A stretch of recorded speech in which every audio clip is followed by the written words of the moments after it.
Yoda, all my warriors of Sanctuary. Earlier tonight, we tried a real short live stream where we tried just to play a random game that looked really funny, and it didn't actually turn out to be as funny as it looked like, and things like that. So let's play some Diablo Immortal now.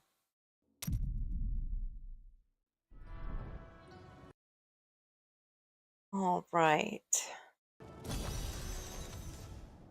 So I am on the Desolate Sand server, if anyone wants to know what server I'm on. I haven't been on today. I've been running around, had a doctor's appointment, all that good stuff.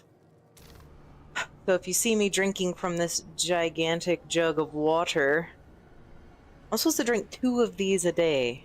That's with 100 ounces. This is like 56. So like almost 2 whole, I don't know. It's going to be hard. Doctor wants me drinking 2 of those a day. I don't know how I'm going to pull that off. That's a lot of water. A lot of water. So we will just do all our daily things real quick when we first hop on. I guess I was on earlier today for a little bit. But it was brief. Okay, so we will start out this evening by...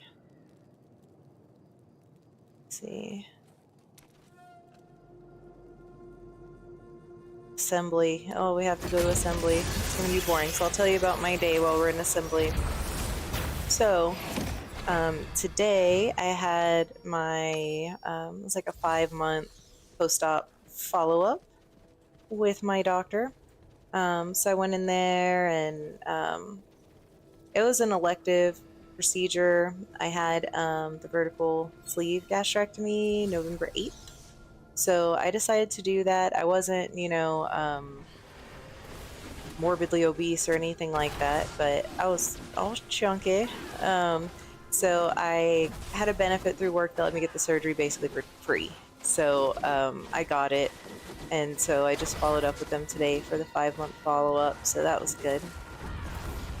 Health is very important, but at the follow-up, she told me she wanted to do an EKG. Everything was good with that. No trouble there. But she told me I need to drink 100 ounces of water and have 100 grams of protein every day. And, with this surgery, you could barely eat anything. Like, you can't eat very much. So when they say you have to consume like 100 grams of protein in a day, that is hard because I can't like pound protein shakes either. It takes me a couple hours to drink a, just one of the smaller, like Ensure 30-gram protein shakes. So it's daunting that she wants me to have 100 grams of protein and 100 ounces of water. So we'll see. We'll do the best we can, but golly, that's a lot. It's a whole lot.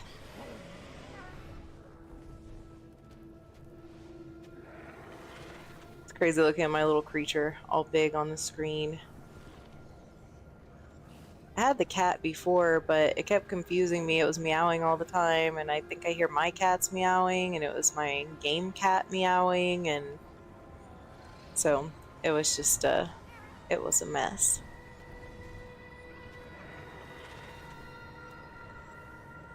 So after we get our blessings on here, there's lots of things we can do.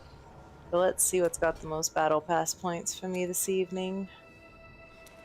It looks like the bestiary is where it's at as far as huge amounts. So we'll just do bounties first, and then we'll turn it, like we'll try and get some essences while we're doing those bounties. As soon as we get these blessings, then we'll do bounties, and hopefully that'll help get 1 or 2 of the bestiaries, because I think last night I turned in like right at the end of the game, like when I ended for the night. So I think I've got to get 10 monstrous essences before I can even do that. So even in all my bounties, I may not get 10 essences. I may have to still go farm for essences if I want to get those. So ultimately it may be that it's better time-wise to do dungeons, but we'll see. Let's try the bounties real quick and then go from there.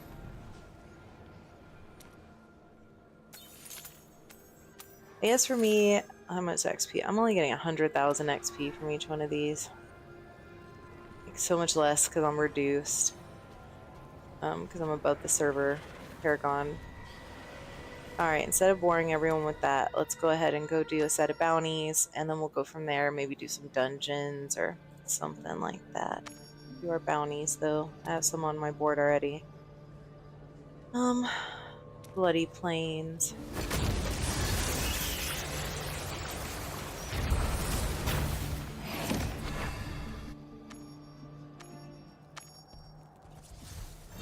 Call of the Ancients is going on. I guess we can go do that. Let's kill these guys first, I suppose.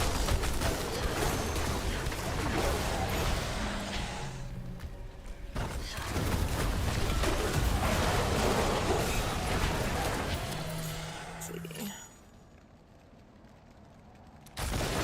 I must already be walking. I only have one ancestral relic, though. Let's just go ahead and stay with what we're doing. Sorry. Bloody, like, go back to this one. Hunt Prowlers.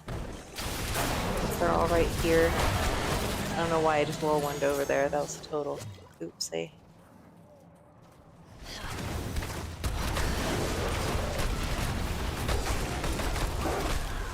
Into the swing of things here. I'm ready for Inferno 6. I could play an Inferno 6, I just can't, like, use anything I get there, so, like, as far as everything's good, you gotta be 1300 or higher. I can play some things, let's correct that. I could play some things in Inferno 6. Some things. Not everything. I don't know how dungeons would go in Inferno 6. I know the Hella Cree bosses in Inferno 6 are still too, like, intense for me. Like 32k combat rating, but they're up there.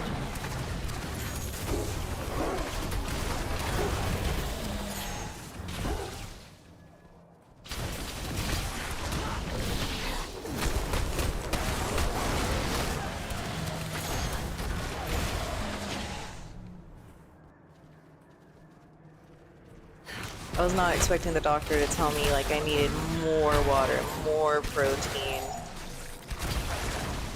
than I'm taking in, because already they've been telling me, you know, try and get 60 grams of protein, like 60 to 90 grams of protein, and like 60 ounces of water, so I've been trying my best to do that, and then today they're like, oh, and get 100 grams of protein now, and 100 ounces of water.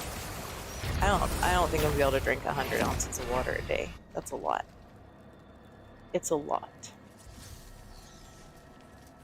I can always try, but I don't know how that's gonna go.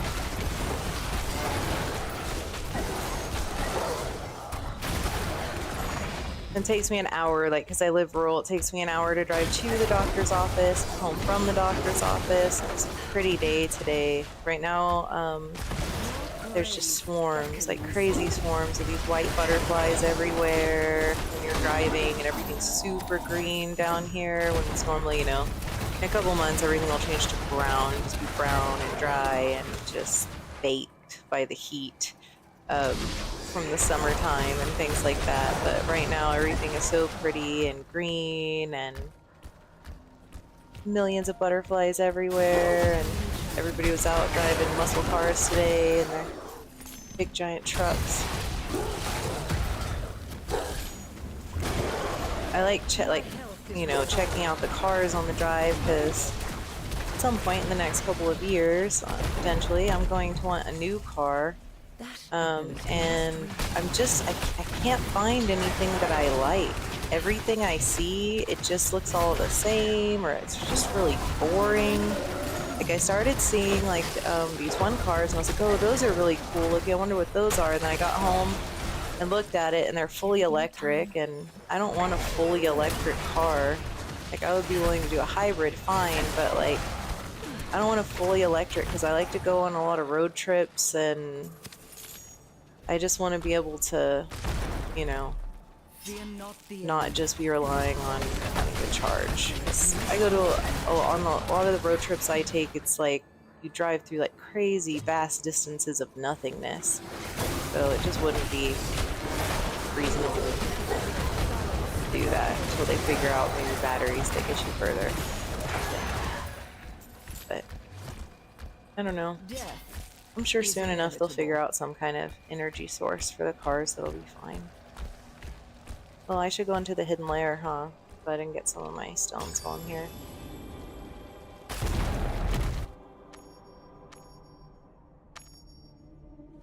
Hidden layers. Sometimes I'll forget I'm in a lair and start playing it like it's an Elder Rift, fighting everything. I'm like, oh no, I just want to run until I find the task so I can get my stones and get out of here as quickly as possible. There are a lot of elites in here, which is nice.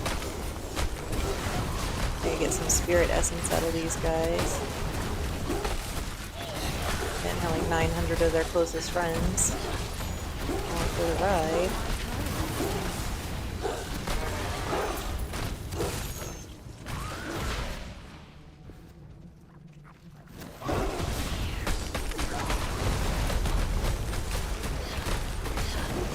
I have to be better about not playing with my mouth hanging open. I noticed if I get really into something that I've been kind of playing with my mouth hanging open, which made me laugh, but at the same time it's just not the best look, I don't think.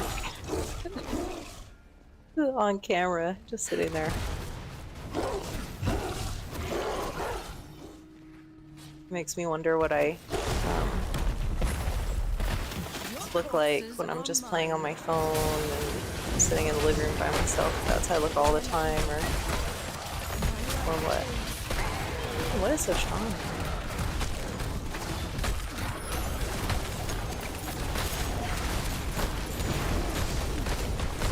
Get off.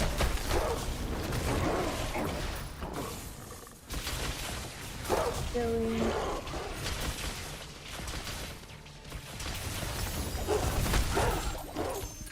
My health is restored. Deceivers. Of course, I have a million things following me. Deceiver one. Got that stone. Now we gotta find the guardian so we can get out of here. Your grave beckons. And these I'm bad about looking up at the main map. I don't know if you are too when you're running, just having your eyes on the map in the corner. Oh, what did? Wasted it. But I'll be looking up there, and then sometimes I'll like run into things in my way just because I'm so focused on the main map trying to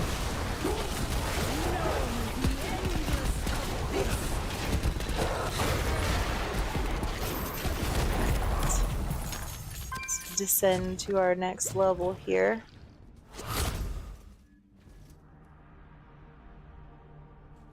Come on.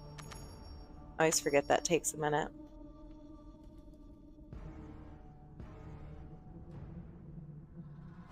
The fractures in Alrighty. yes. Go get our stones, then get out of here and finish up our bounty.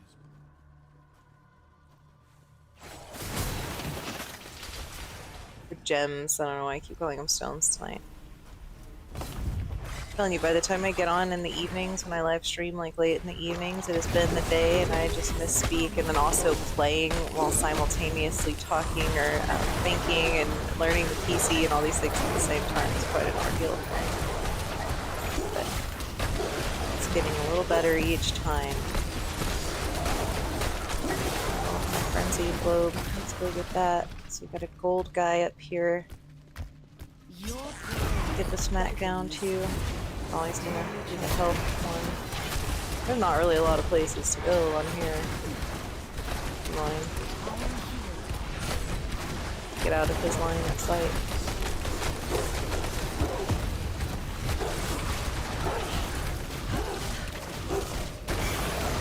Alright.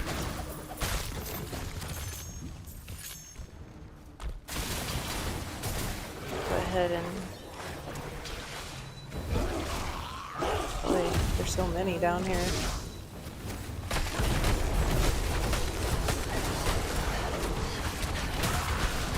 Like my little wandering skull, he can run off and go through the crowds, but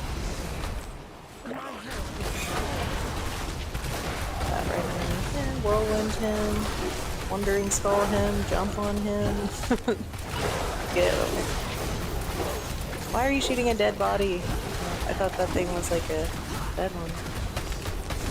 He's just hiding. He's scared. He don't want none of this. Say that's what it is. He's not glitching. He's afraid of us. And this treasure chest is not opening. Clickety clickety. Oh, this treasure chest is just like denied. You can't have it. Then it disappeared, so maybe let me have it ultimately. Where did we come from? I'm terrible with my sense of direction in these. I always have to check the map and see where I've been and what's going on. And get my gems as quickly as I can, fight the Lair Guardian, get out of here.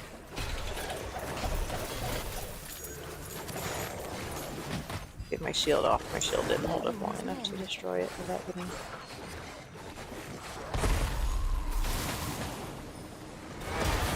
Probably should have killed some of these guys before I went into battle there. That probably would have been a good idea. Now just stand over here while my health recharges. Okay.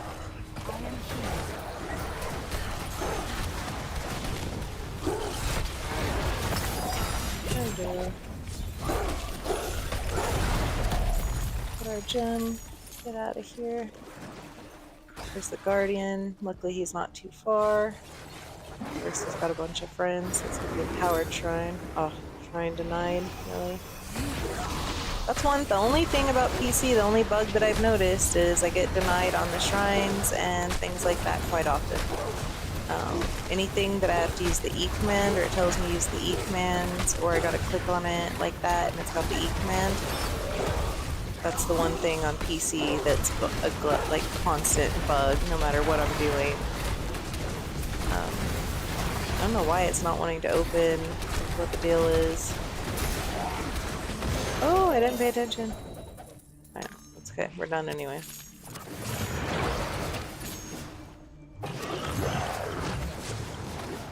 So, finished all that, so let's just get out of here. It's showing me there should be like an exit there, I guess. That's weird. I don't know. It just auto-navigated me there for no random reason at all. Alright. So, let's get this last bounty now that we caught that hidden lair that we found along the way. Another one just opened, but let's just get this bounty and continue on our merry way.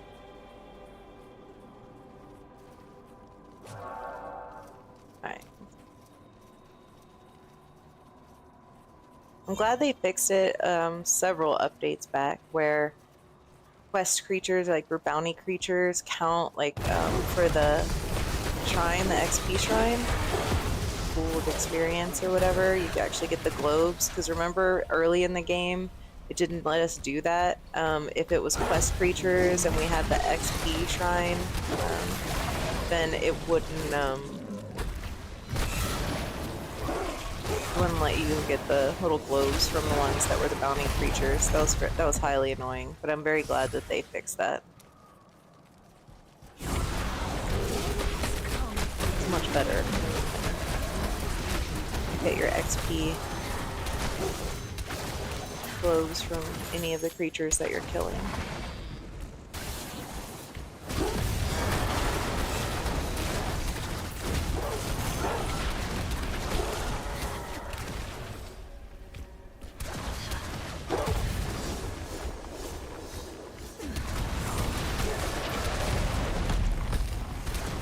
Where were all those demonic catapults back in the day when I needed them? In the beginning of the game when you needed them to mark off like your exploration or something.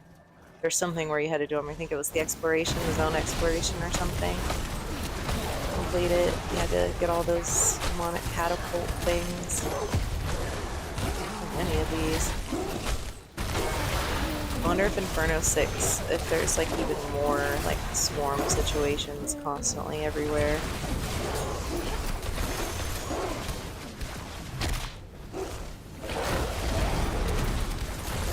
Worms are a pain, but at the same time it's good. Alright, let's get out of here. We'll turn these bounties in.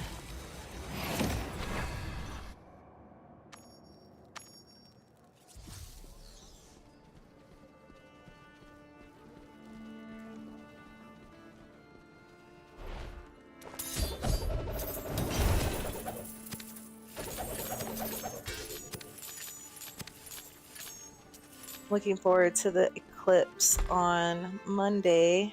I'm gonna go to a eclipse party, like pre-eclipse party at my kids' school and have like a picnic.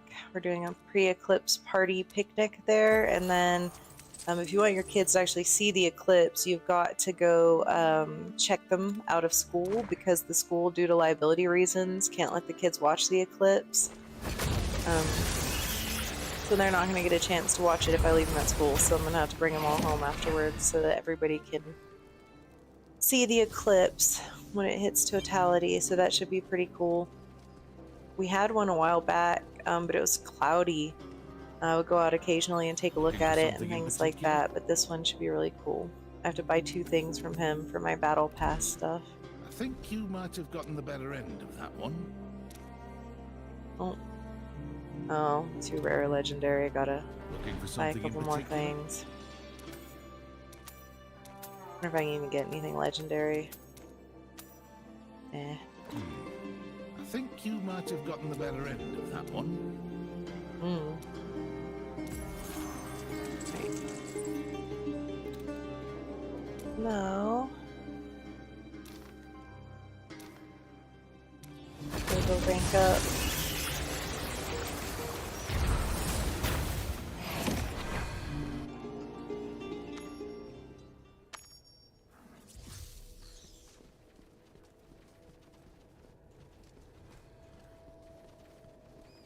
So is anybody actually traveling for the eclipse or getting an Airbnb or anything? I saw like this thing where it showed like all the Airbnbs in the path of the eclipse were all booked and things like that. And I know the small towns, like I live in a small town, and they declared like the state of disaster because we're in the path of the eclipse. I think it's just so they can have all the extra resources unlocked to deal with the crowds that will be here, way more than what we're used to dealing with, and emergency services are dealing with, and all that sort of stuff. So I think that's supposed to be like the main thing. But I think also they said the power grid may be affected by the eclipse because a lot of the power grid's power is pulling off solar in the middle of the day like that.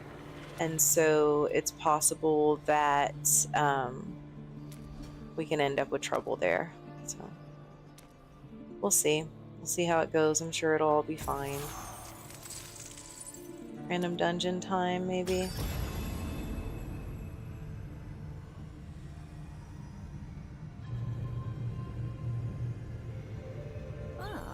Welcome, ally.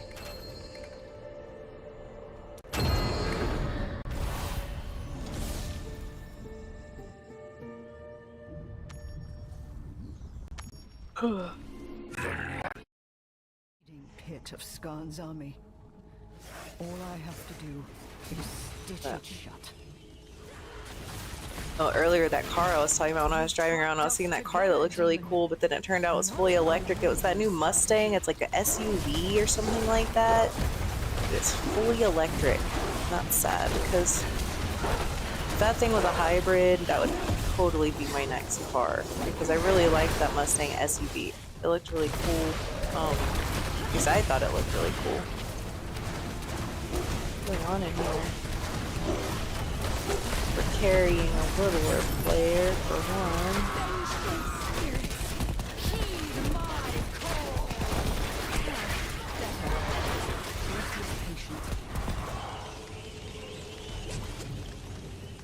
Oh, I thought he was dead. Good grief.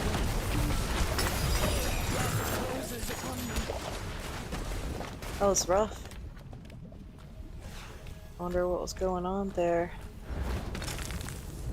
We're not doing a whole lot of damage, are we? And this crowd here. Can hardly breathe. You need to move faster.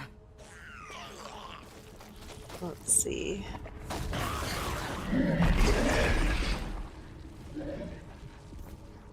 Okay.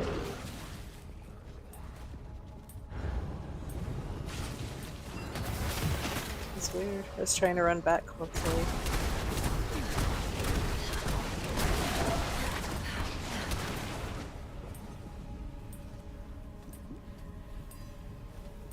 What the heck? Yeah, come on, guys.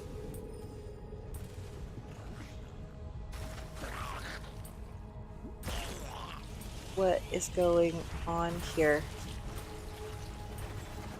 Are we glitching? It's just because people keep running off the edge. It's like restarting the timer, or what is going on? Death has come for you.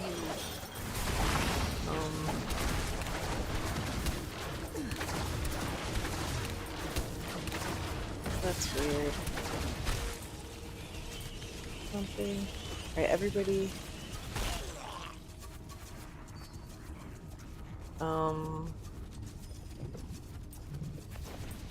Did they change something? Like, are we just glitching? Is something weird happening? There we go. That was strange. Do they make it where you have to actually kill a certain amount of things before you can ride on this thing now? That's really weird.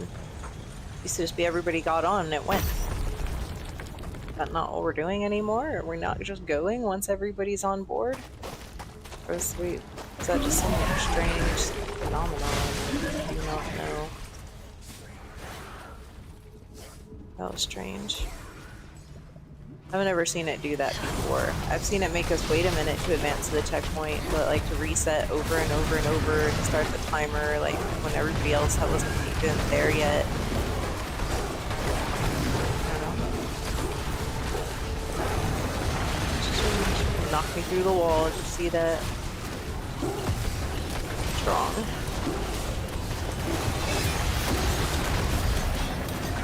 Slaps you around. It's a pretty strong creature, apparently. Never set foot in our world. Run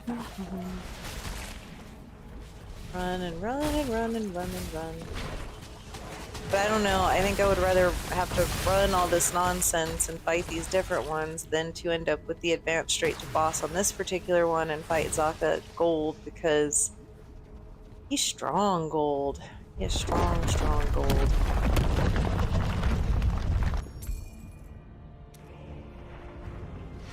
It was ridiculous. It took forever to kill him when he's gold.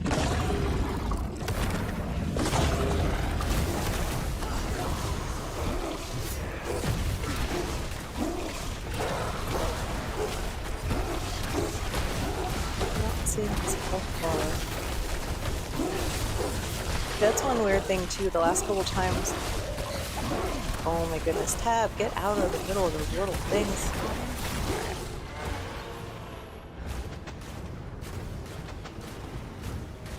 Harder to navigate sometimes with the mouse than it is otherwise. And then if I want to use my special skill to kind of like run and go through real fast,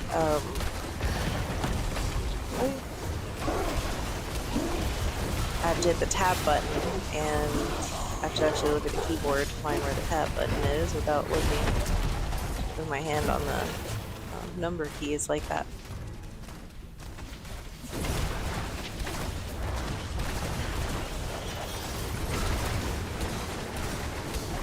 On Friday nights, the streams are going to be more random. I did, like, that one game, I thought it was going to take longer. I was going to do Roller Coaster Tycoon tonight. However,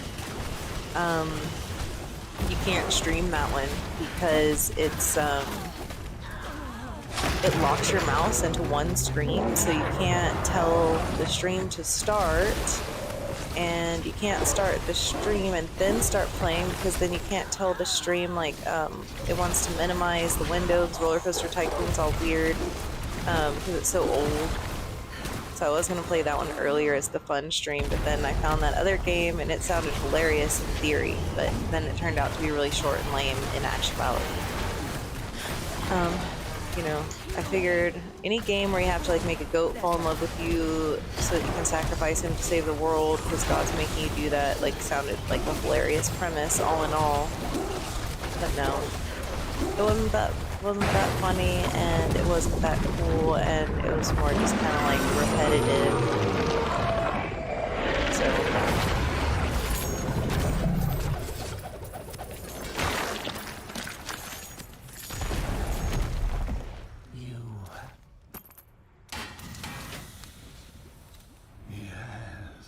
right out here.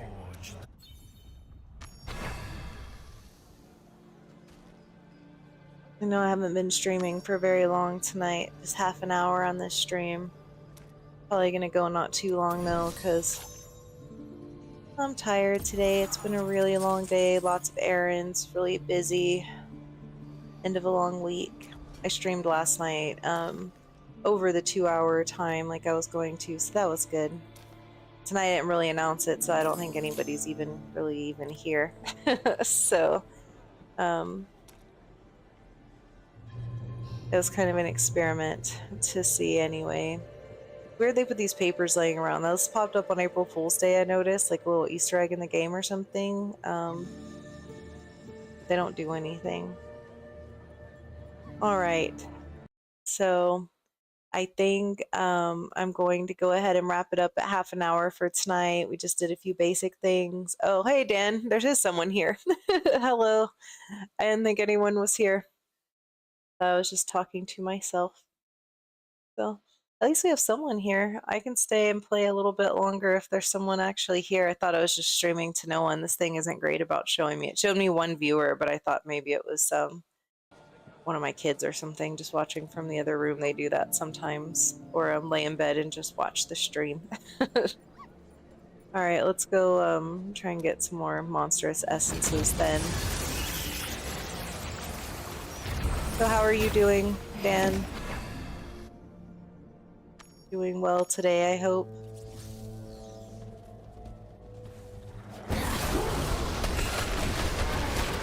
Friday, the weekend, just great.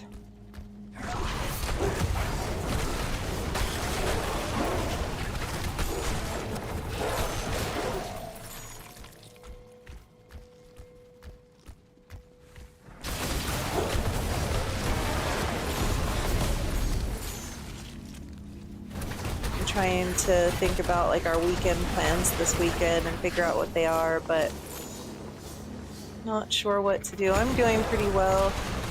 Went to the doctor today, got a good bill of health post-op. Everything's looking great, which is wonderful. They told me I have to drink an obscene amount of fluids, like 100 ounces a day of water. I'm not even sure how that's gonna work. Like, I was struggling to get the 60 in, and they want to make it 100. The things we do just to be fit and everything, surgeries and all those things.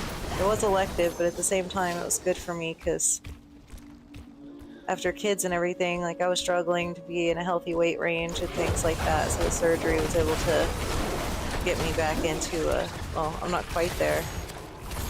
Crazy, like the healthy BMIs that I'm just like, I'm still like 20 pounds away from a normal healthy BMI somehow, but we'll get there. Apparently by drinking 100 ounces of water a day. I don't know. Like you have the surgery and then they're like, you are now a camel, congratulations. You can now consume more water than any human being alive. And you really can't because it's harder to consume anything because like your stomach is just teeny tiny. It's like comical amounts of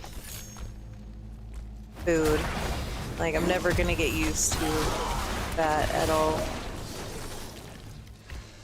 But it's good. It makes me where I stop drinking any sodas and eat right. They said I gotta eat 100 grams of protein, and my sister sent me this list where someone's like, oh, it's easy to eat 100 grams of protein a day. You just have to eat these foods. And it was like a ridiculous amount of food for me. It sounded all small to most people, but for me, so my sister was like, oh yeah, totally doable. You just have to wake up at 3 o'clock in the morning and start eating and eat all the way until you go to bed at midnight and you should be good.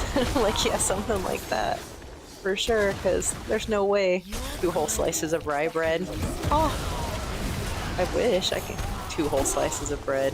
I will never be able to eat 2 whole slices of bread at one time again for the whole rest of my life. And plus, my doctor today said I'm not allowed to eat carbs anyway, that I have to just eat meat and yogurt and protein, basically just meat and yogurt and eggs, and I can have some vegetables, a little bit of vegetables. So of course, what did I do? My kids wanted Little Caesars. They wanted to try those crazy puff things, and so I got those for them, and I ate like half of one. It was irresistible. Had to try it and at least see what the hype was about. It's alright. It wasn't great. I ate like 4 like little bits of chicken. I got 60 grams of protein in today. I managed to drink an Ensure protein drink, a peach one. I only like, you know, the protein shakes taste awful. I don't like them very much at all. And Ensures are smaller volume-wise, so it's easier to get those down.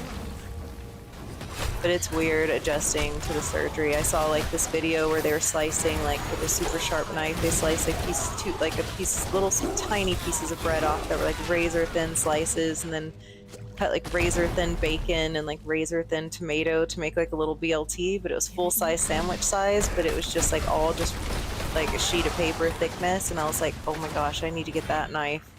I could actually trick my brain into thinking I was eating like full size sandwiches again. That would be cool.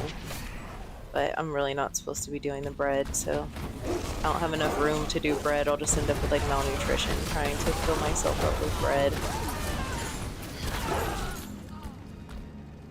It's a crazy phenomenon.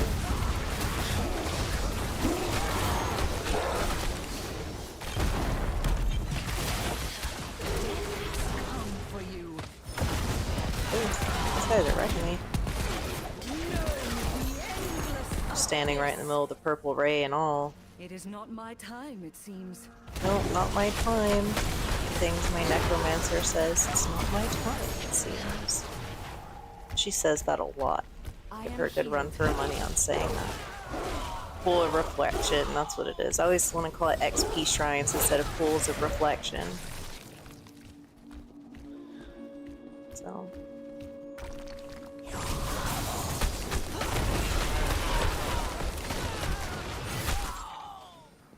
Man. I hope they give us new bounties. I know they gave us the Hellslayer bounties. We gotta get terror essences for those. And I don't know about you, but I have run a lot of those terrorists, and I have not, to this day, gotten a single terror essence for my trouble. Not one. And I need one to convert bounties to Hellslayer bounties. But I guess that's not gonna happen anytime soon. No Hellslayer bounties for Mistress Yoda. Sad. And like, I've heard mixed reviews on the Hellslayer bounties too, because some people say that they're not worth it. They're really upset, like it's not worth it, it throws off my count, blah blah blah, my bounties and all these things, and the rewards aren't that great. And then I saw someone's title earlier on one of the other Diablo Immortal gamer channels, and they were saying that it was really worth it, and they got really good stuff, and so I don't know what to believe, because I have yet to be able to do one, because I can't get my hands on the Terror Essence. I used the one that the game gave me to that Oblivion pillar. Yeah, the Oblivion pillar, and then like I died right away because that was the first day when they were like ridiculous on their strength, and I wasn't ready to get sucked down just running up to it. I thought we were gonna have to like click something or do something, and then all of a sudden it was just pulled me in, and then I just got swarmed and died, and so like that was a waste of my only one the game gave me. But yeah, I know some people are lucky. I saw like people getting like several, but I guess we'll see how that goes. Maybe I'll get one now that I complained that I never get one. And I always think about the terrorists at like the 15 past the hour. I never think about them when it's like 2 minutes until the terrorist. It's always got to be 15 minutes.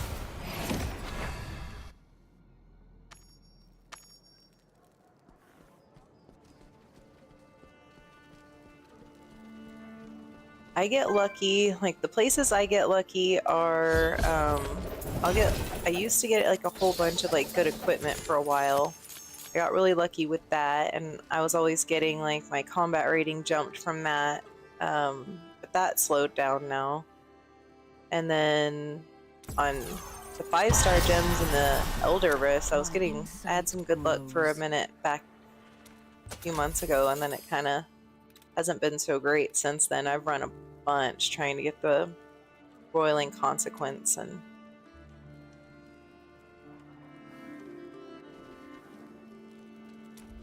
let's see what to do.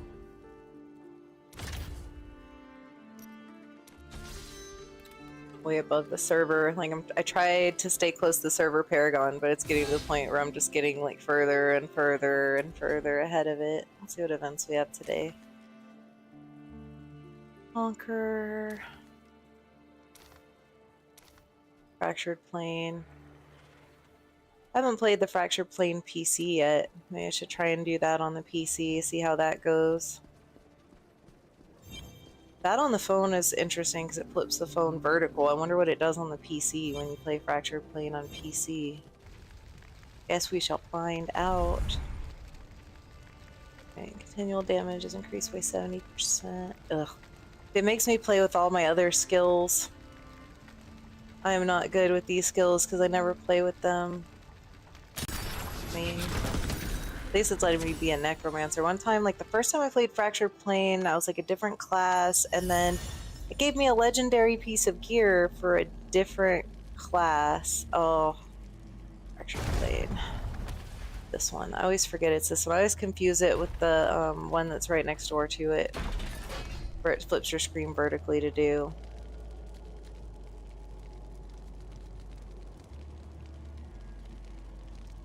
Okay.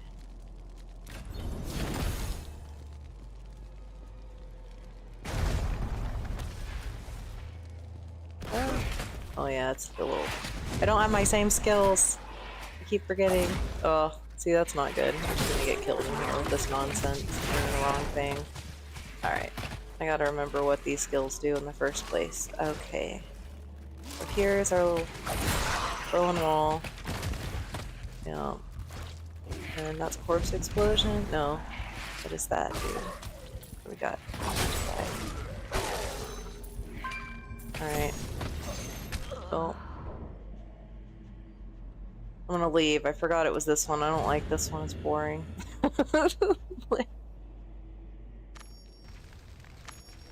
I was confusing it for this one right here. I always do that. Confuse those two. That one bores me, kind of. Why is it telling me I have something better? I just have something to identify in there. I don't have anything better. Unless I do. I didn't pay attention to any news or anything today, so I'm not really sure if the world's ending or anything crazy is happening in the world today. Normally I was a news junkie, but I had to back off a little bit on the news. I was like I was doom scrolling is what I was doing. I was giving myself problems like anxiety or something. I think it's because like when you're going through a lot, I'm gonna go farm some monstrous essences. I need essences for go to the realm of damnation. I got into like a loop of doom scrolling constantly for a while.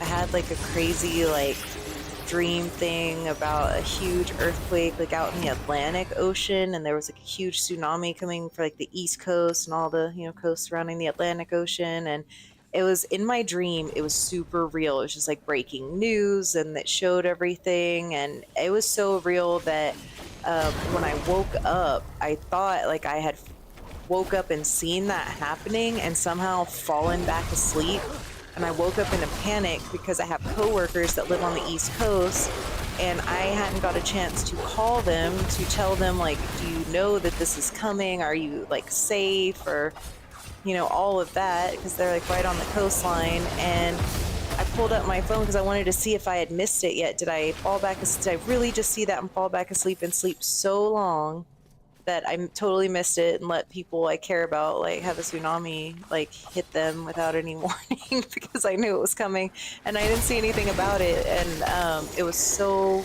real, and it wasn't like, I don't know, it's one of those weird dreams where it showed me the exact location, like zoomed in on where it was going to be and all that. So for a while I was like almost like doom scrolling, watching the earthquakes all the time. Yeah, the essences. Yeah, and I have all the essences for the most part now. Like, I have my last one as a loyalty bonus that I'm trying to earn, and there's nothing else that besides that one that I need. But yeah, so for a long time I was watching the earthquakes. So I was already like kind of into all the earthquakes and all those things and tsunamis. All the science stuff always fascinates me, and I absolutely love it.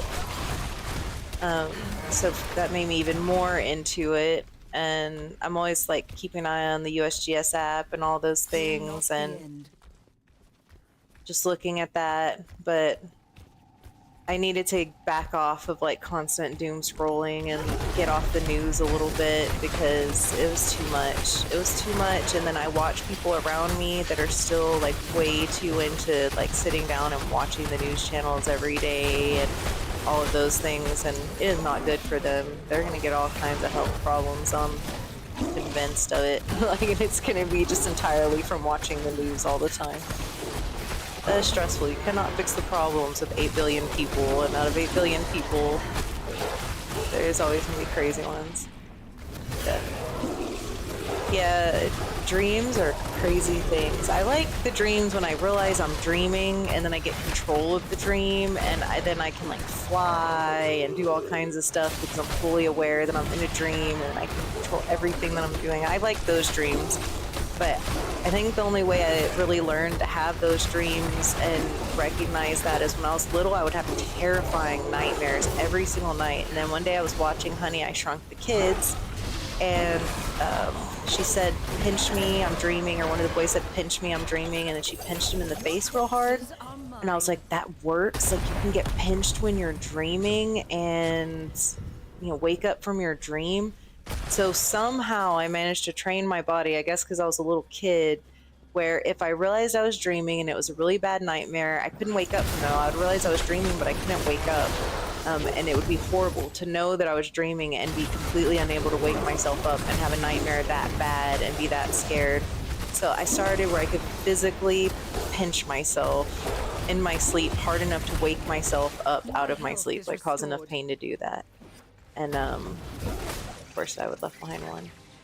So I finally figured out how to do it, and that was pretty cool to be able to wake myself up that way. But then in my adult life, I've cycled through like different things. Like for a couple years, it was tornadoes 24 hours a day, 7 days a week. We're gonna have tornado dreams, 1,000 tornadoes a night. And then it was zombies. Oh, come on, don't glitch on me now. If I shoot, can I click it? Yeah. Sometimes that breaks it. If I shoot, that'll break the glitch that's stopping me from clicking it. But then those years of zombie dreams, like, I'm convinced if there's a zombie apocalypse, that is something I've got. I have killed a zombie in my dreams in every way a person could ever kill a zombie. I've ran from hordes of zombies. That'll be alright. If that ever happens, I got that. That is something I definitely have down. No doubt about it. I have something But I'm glad it stopped where it was like constant every night the second I went to sleep. But I think it probably also stopped because getting all the testing to get my elective procedure, I found out I had severe obstructive sleep apnea and I never snored. And so my whole life I'd always been telling doctors, crying in their offices, like 14 years old and on, not being able to get up for school, just crying and telling doctors I cannot fall asleep. Once I fall asleep, I cannot stay asleep. and you know, then I can't wake up in the morning. I'm exhausted all the time. I have no energy. And I told them for years and years and years, and they treated me like I was a drug seeker or something. Like I was trying to get like some kind of stimulant to be awake during the day and then some kind of a downer to sleep at night. And that is not at all what I was doing. I was genuinely just miserable and felt horrible. And finally in the test, but they would always ask, do you snore? And the answer was no. You know, I don't snore. So then they finally did a sleep study when I was going to do this surgery. My doctor asked me, my surgeon said, do you have fatigue? I said, yes. He said, I want a sleep study. And they did it. And guess what? Severe obstructive sleep apnea. So severe, I didn't even snore. I was just completely obstructing over 300 times. Like that night I stopped breathing for significant periods of time and all that stuff. And so then after finding out about that diagnosis, then it became really obvious and clear as to why I was struggling to stay asleep, you know, why I was having crazy dreams every night, just crazy nightmares constantly, because that apparently is a sleep apnea thing. When you're having sleep apnea, you'll have really crazy nightmares because you're kind of drifting on the edge of sleep. And but man, since I got that CPAP machine, at first I had to mess with some of the settings because I felt like I was suffocating the first night, and that was just because apparently it had heated tubing and the humidifier was on. So since it was heated tubing and the humidifier was on, it was just too much humidity. So I found that if I turn the heated tubing completely off and turn the humidifier down to a 2, then it's fine. It doesn't feel like anything, you know, on my face. I don't feel like I'm suffocating. I breathe just fine.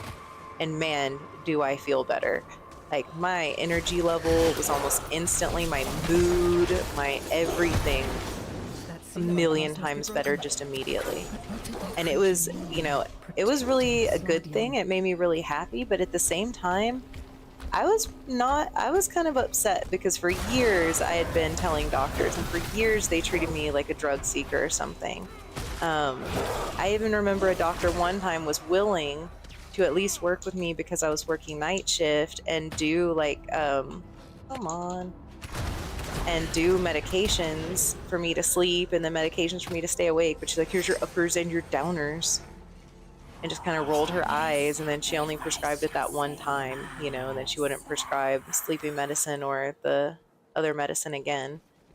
So I've had like teases where I got little bits, but then it never helped because if you have severe obstructive sleep apnea and you're not breathing and they're giving you medicine that sedates you more, then I would tell them, I used to think I was really sensitive to the medicines because I'm like, no, the day after I take that, I can't wake up all day. I'm just like, I feel like drugged all day long. And so I can't take the sleeping medicines, and that's not what it was. It wasn't that the medicine was lingering longer for me than anybody else. It was because it was just making me sleep even harder, so I was breathing even less, so I was feeling even worse. So I'm just glad, I guess, ultimately that they figured it out. And you know, even with the weight loss surgery stuff, they said, you know, because I wasn't like that overweight to begin with, that wouldn't have been causing it, and that even if I got into the healthy BMI, that it wasn't going to cure it. It wasn't ever going to fix it. So it was just too severe. And I'm like, well, at least I know the answer to like why I spent all those years with that much trouble and feeling the way I felt. And, you know, I started to accept in my later life, and like, I guess I'm just kind of lazy because I don't have the energy to like do the same things everybody else seems to. I struggle to get out of bed in the morning way more than other people, and like it was always a thing where it's like, oh, Crystal, you know, she's kind of lazy. Mistress Yoda's lazy, or you know, she can't get up early in the morning, and you know, all these things. Not a morning person, and all that's changed now. I have energy. I'm on the go all the time, and it's mostly just because that sleep apnea has been treated. Finally, a doctor actually doctored me properly there. So I tell my friend, like, even if you guys don't snore, just know, come on thing, click it, that you may still have it even if you don't snore. So if you feel fatigue, guys, I'll tell you, you're feeling fatigue, you're not feeling right, get tested for sleep apnea, because even if you're not snoring, it may be just like my case where There's no indication you had it other than you just felt really tired and weird. Because it is worth it to treat it. It is worth it. You wear that machine at night, fine, I'm cool with that. It looks silly, yes, but now that I have all the settings right, it feels fine and it helps. It makes a huge difference. Now I'm just constantly doing something all the time. I can't hardly sit still. It's hard to get me to sit still. A foul magic lingers within these I think it's halls. frustrating for my family members that like will want me to sit still and do something and hang out, and I'm just constantly like, go do this, go do that. I'm always climbing on stuff and trying to do things that my fiance is constantly like, get down from there, I'll do that. What are you doing up there? What are you doing? Constantly keeping him on his toes all the time. Must be why he loves me so much. They say that men need vasopressin and things like that to fall in love, whereas the women need more oxytocin and stuff like that, so a woman's got to stress some guy out a little bit. And those are the women they fall in love with the most, so I guess that's what I do, is just stress them out all the time with my climbing all over everything and my attitude. I'm a really nice person generally. I am. But I'm one of those people who's like super, super nice, and I put up with way too much stuff for way too long, and when I finally do get mad, and I finally do get upset, I just like freak out, you know, and have a total meltdown about it and go all extra, and which is entertaining for some people around me because I'm rather harmless, you know, in general. So when I do finally have my meltdowns, totally like lose it, and you know, all the males in my house just kind of I am not scary to any of them whatsoever. Adults or male children alike, none of them are intimidated by me around here, but people just think it's kind of funny when I finally lose it, because I guess it must be kind of entertaining to see someone who's always so nice and like can put up with so much and seems to have endless patience finally like snapping and just act like a crazy person. I'm like Kitty from that 70s show. When I first watched that 70s show younger, I really resonated with Donna. But I watched it again recently and like I totally resonated with Kitty. Like I get her now. Like, she's a nurse too. I'm a nurse. Like she's so nice all the time, but then if she does freak out, she's like totally freaks out and jumps up and down and screams at everybody and things, but no one's intimidated by her either, you know? She's just not an intimidating force, and neither am I. I think sometimes it's hard for the guys not to laugh at me when I'm freaking out like that. I'm always with boys all the time too. All boys in the house, all the time. Yes. Right. My best friend was the only girl who would ever come like way out and visit me and stuff. She was good about being there and stuff because I'm a hermit to begin with, and I don't go out a lot. That's why I'm a gamer. That's what I do with my spare time. Like game, decorate stuff. I'm always into something. I go through periods where I try and make music or play the guitar for a while and things like that. And for the most part, I'm a homebody. Yeah. Nurses. They are good people. The ones who got into it because they were the ones that were always dragging home all the stray animals and, you know, just couldn't stand to see anything hurt and suffer and got into it because they actually care. That's definitely the good kind of peoples. There are some of them that get into it for the wrong thing. Someone's like, oh, it's gonna be good money. But the nurses who really care and are the sweet ones, they're the best people on earth. They're so sweet. Caring, but also very strong. You have to learn to be strong if you're going to be a nurse. You have to learn to compartmentalize, like to walk into one room and it's like the worst day of somebody's life, and then the next room is the best day of somebody's life or something, and like learn to kind of only one seal remains. put on a smile when you walk from one to the next. So, the way it is.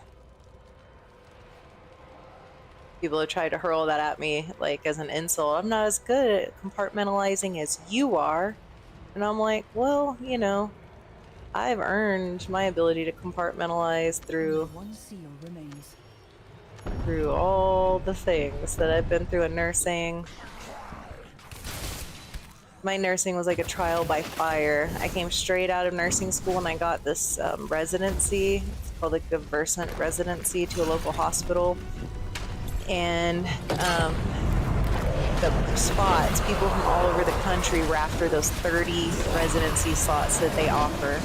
And it is hard to get a job straight out of nursing school. So women's services like labor and delivery, postpartum, newborn nursery, like I was going to do PICU, but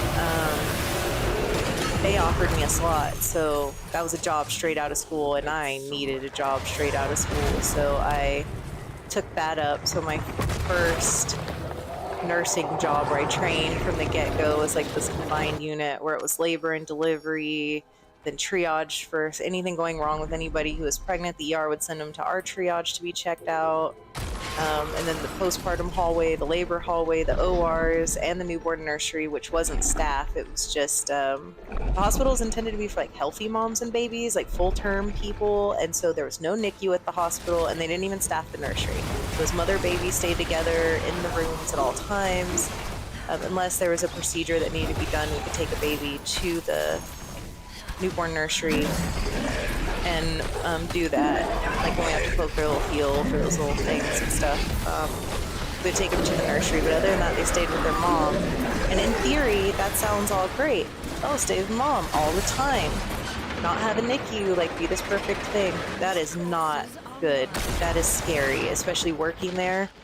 Things go wrong, and ambulances bring people there with things going very wrong or like very preterm, where people show up in the ER delivering like teeny micro preemies. And so I call that my trial by fire. I started straight in, so I was dealing with people that were, you know, it's the most vulnerable time of their life. It's a very private thing in their life. It's very emotional.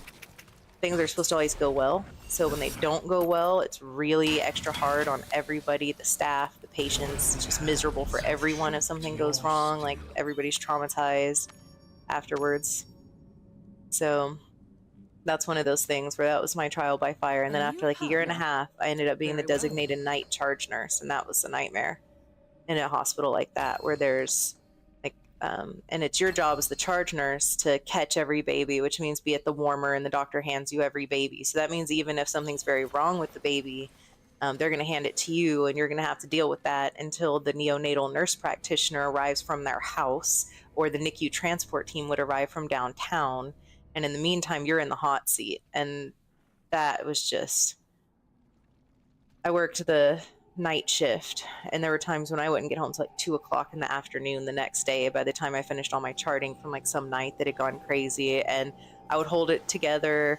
I'd be giving a report to the next nurse in the morning and trying to tell the next charge nurse, and I'd be like, and in this room, and I'd break down like and try, and they'd be like, what happened here last night? I'm like, you don't even want to know, it was awful.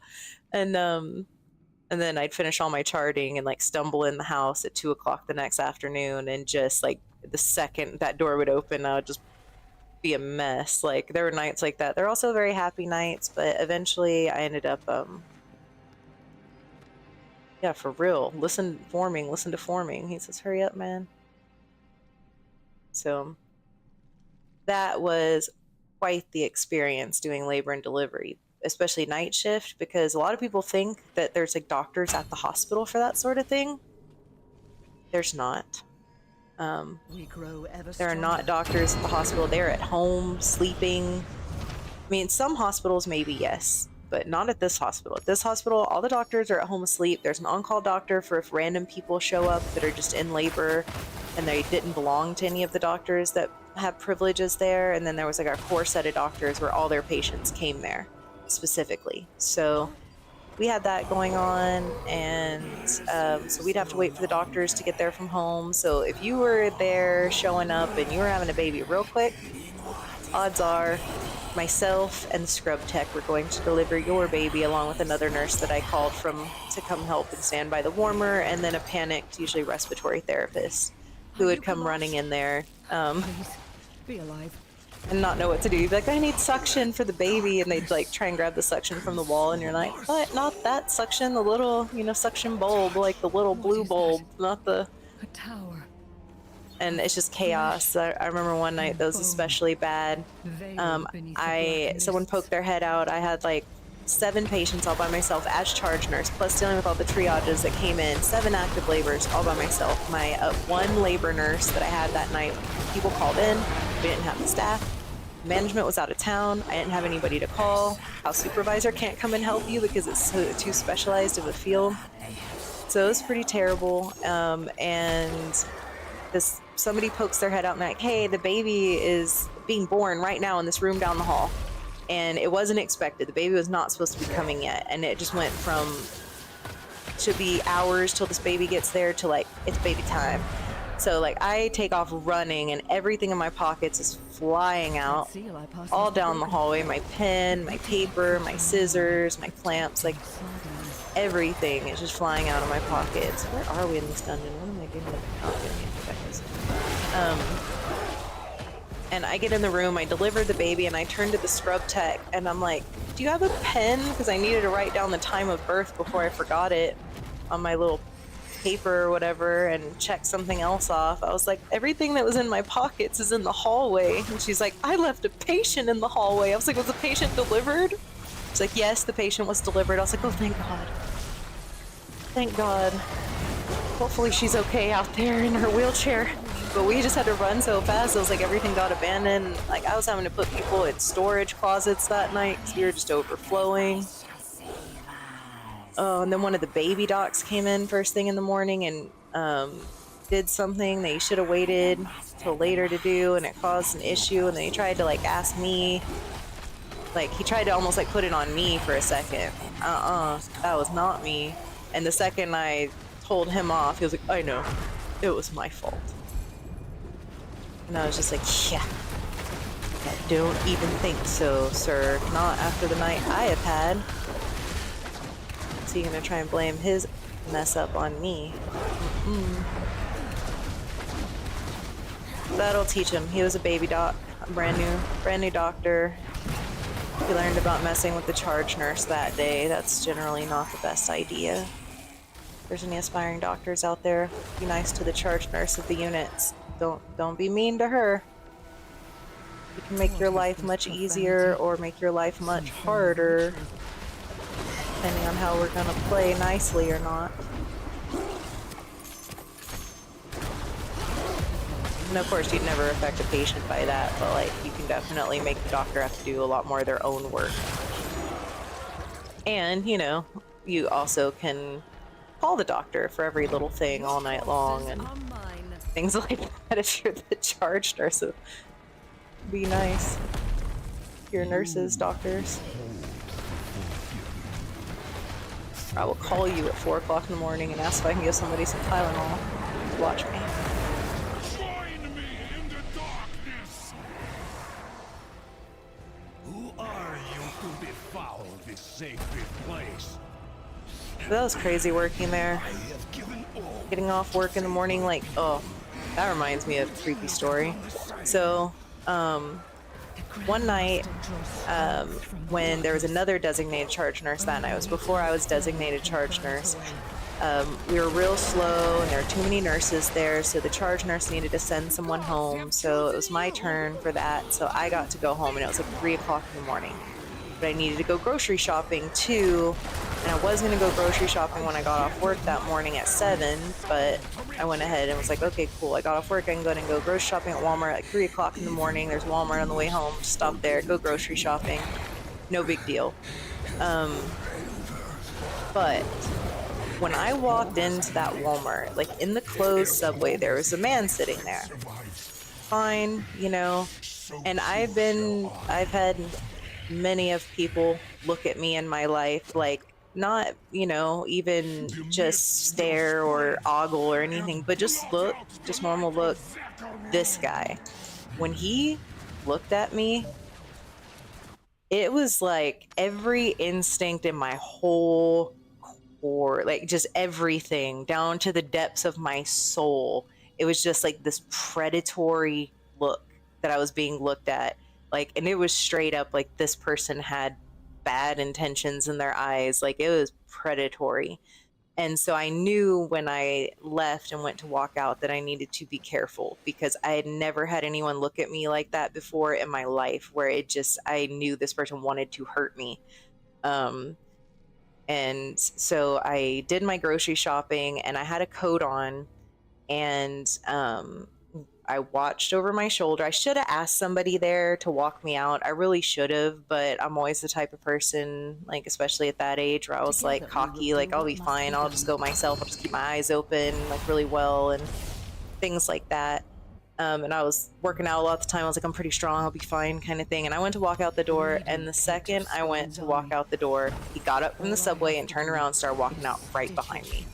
And so I stopped between the two sets of double doors and acted like I was digging for my keys for a second and waited till he walked up right behind me. And then I threw a glance over my shoulder and like locked eyes with him and made eye contact. And then I reached under my coat like I was grabbing a gun or something like that, like making sure it was there, putting my hand on it, and turned back around and just gave him like this really kind of knowing, challenging sort of like a look where I've, you know, like, you're, like, try it. I'd like to see you try, kind of thing. And like, he just turned right back around and walked right back in and walked right back and sat back down in the subway. And it was the weirdest thing.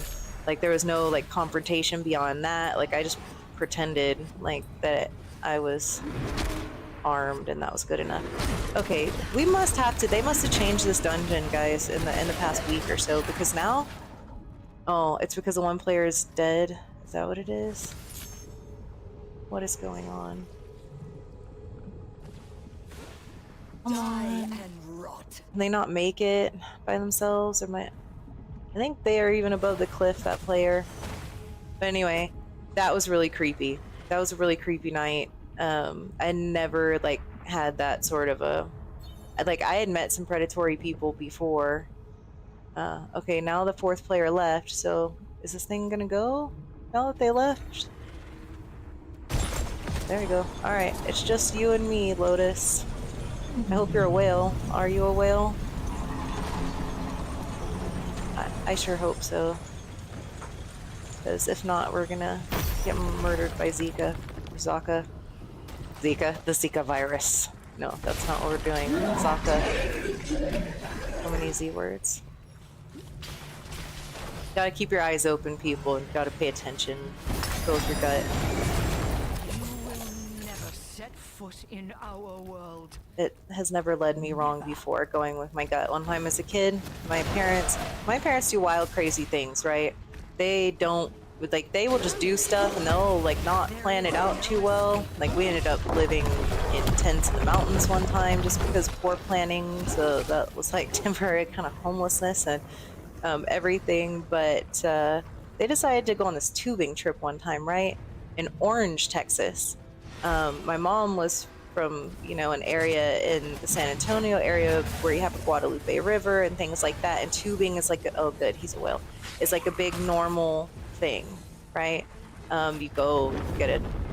If you don't know what it is, like semi-tire tubes, basically, you rent them from a place, they take you and drop you off along the river, you get on the river, you float down the river, have some beers or whatever, enjoy the river, ride the rapids. Our rivers here are not like rivers if you're thinking like you're in Colorado or somewhere. It's not those kind of rivers. So if you're from a place like that, picture like a strong creek. If you're from a place with gigantic rivers, but if you're from like a dry place like South Texas, our rivers are like other people's streams or creeks or something. So it's not, you know, it's doable to get on a little inner tube, and they're warm. The rivers are warm. Anyway, my mom was used to doing that down here. Those rivers down here, they're meant for that. They're cleared out for that. They're all of that. But we lived in Orange, Texas, and there wasn't anywhere to do that. She was really missing it. So they asked some people at the church we went to at the time, like, what was a good river? What did they recommend? And this guy recommended this place called Big Cow Creek, right? That was supposed to be the cool river to go to. Sure. Let's go to Big Cow Creek. So my parents looked at the creek, and like on the map, it was just like a straight creek, and they saw where a road crossed here and a road crossed here. So they're like, okay, if we park one car at this bridge, then we get into the other car and we like drive it around to this bridge and we park, then we can get in the water and float, and then we can get out at the bridge where the other car is parked. No big deal. Face the darkness. Well, we get on this river, and about, I don't know, 30 seconds into floating down this river, like in this creek, Big Cow Creek, I jumped out on this sandbar and I lost my mind. Like, I just had this feeling in the pit of my stomach. I was like 9 years old, but I just felt in the pit of my stomach the worst, most horrible sense of like doom and dread and terror, and like something was terribly wrong and we shouldn't do this. And up until that moment, I was excited to do it, but as soon as we got on the water and started floating, like every part of my being just went into full absolute terror. Like there's never been, I don't think, you know, many times other than that in my life where I've felt that terrified. Just absolutely like this, we can't do this. And I was just screaming, we can't go, we can't go, we can't go. Like, we have to, you know, we have to get out, we have to go back, we have to go back. And we could have easily gone right back, but my parents thought I was just being ridiculous and that I was, but no, there was my like gut instincts, whatever that is, all those little things that warn you, mysterious things, whatever it is, like it was definitely in high gear. Like, do not do this, this is dangerous. So the first little bit's okay, you know, they made me get back on my tube, they made me keep going. So, you know, we did it.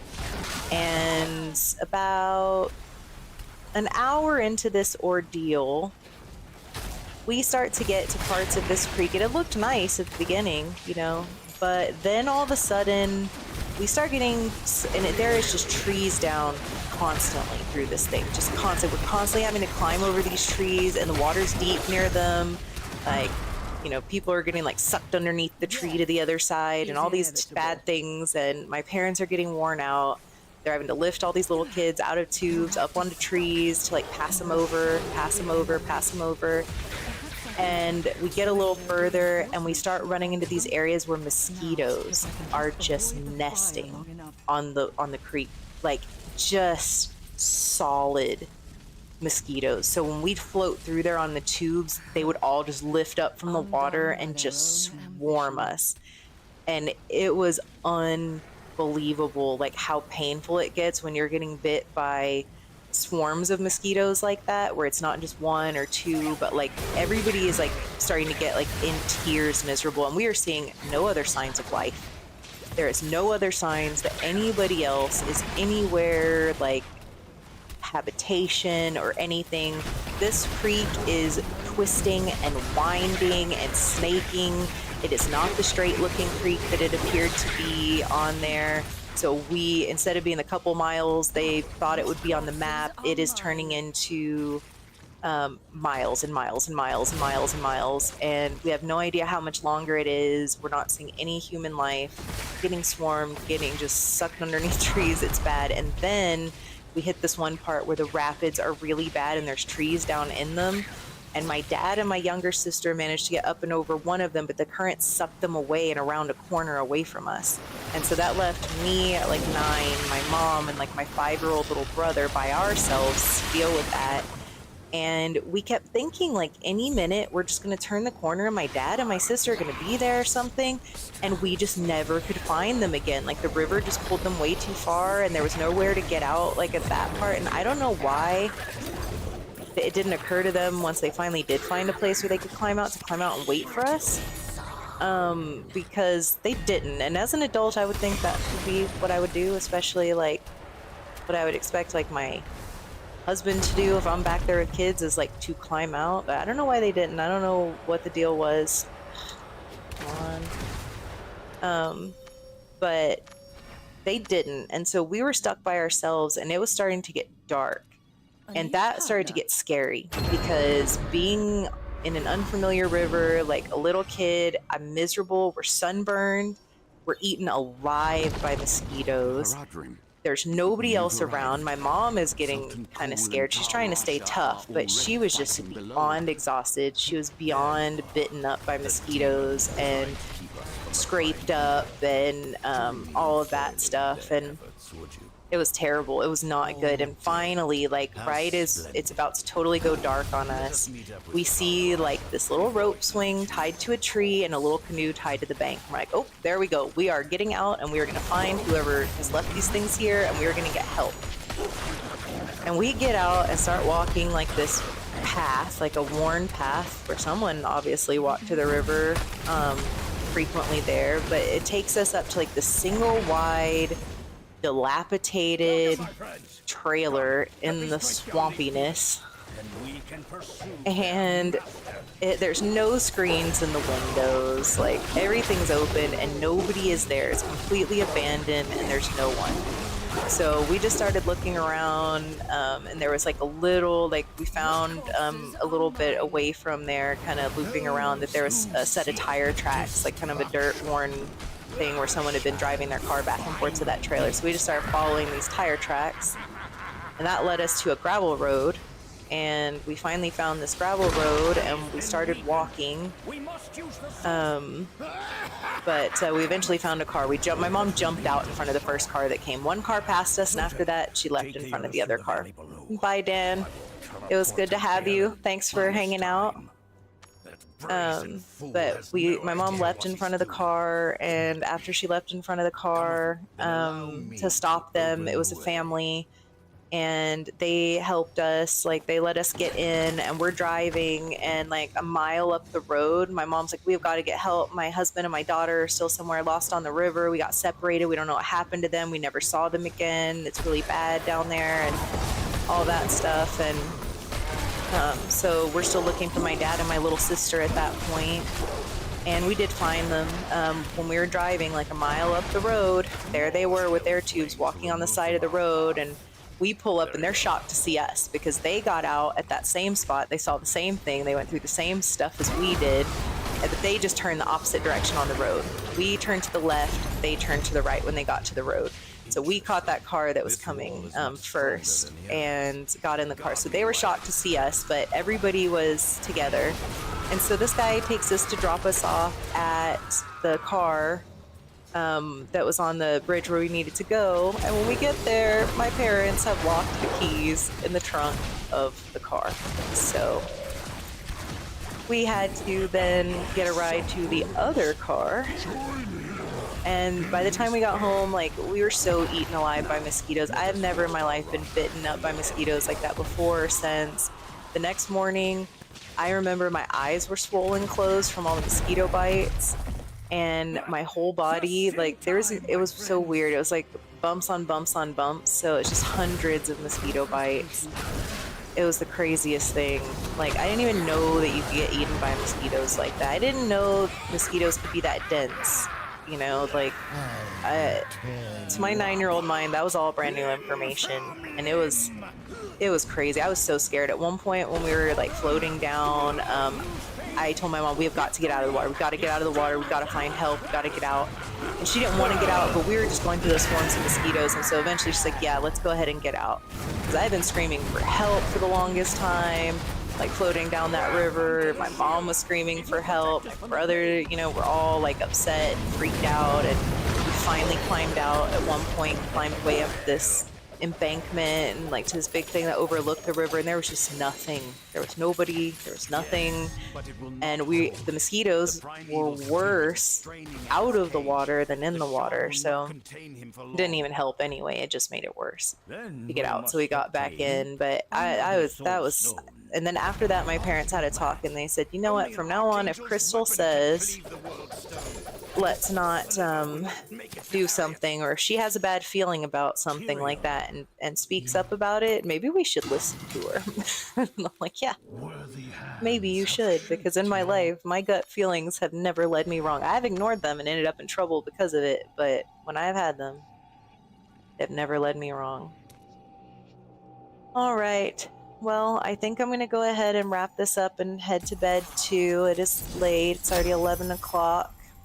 Or it's late for us old folks. Like, if I was back in my teenage years at this point, this would be just a prime time. Like, we'd be about to go start doing something this time on a Friday night, but somewhere along the years, I got older, in which this has actually become kind of late.